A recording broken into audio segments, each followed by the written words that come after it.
Welcome to our channel. Today we how to backup Trello boards using Butler Export's easy tutorial step by step clearly. Open Trello and navigate to the board you want to backup. Click on the Show menu button located on the right side of the screen. In the menu that appears, click on More to reveal additional options. Select Butler from the drop-down list. Once in Butler, you'll see various automation options.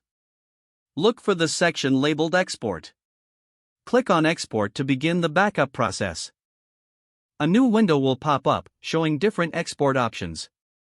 Choose the format you prefer for your export, such as CSV or JSON. Next, select the specific lists you want to include in the backup. You can also choose to include cards, checklists, and due dates. Once you've made your selections, click on the Export button. Trello will prepare your export file, which may take a moment. When ready, a download link will appear. Click on the link to download your backup file to your computer. Make sure to store the downloaded file in a safe location. To verify your backup, open the downloaded file using a compatible application. Check that all the intended data has been exported correctly. You now have a complete backup of your Trello board using Butler Exports. If the page does not load, refresh the browser or try again in a private or incognito window. Make sure you are using the correct email address, then retype it carefully to avoid small typos. If your password is not accepted, use the reset option and create a new strong password you can remember.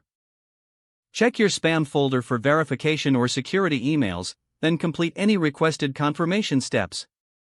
Enable two-factor authentication if available to improve account security and reduce unauthorized access risk.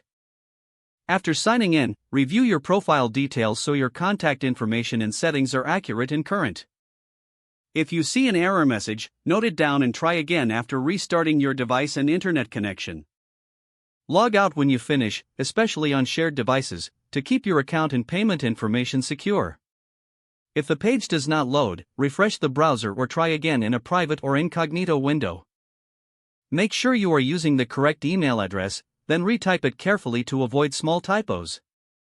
Don't forget to like this video and subscribe to our channel for more step-by-step tech guides.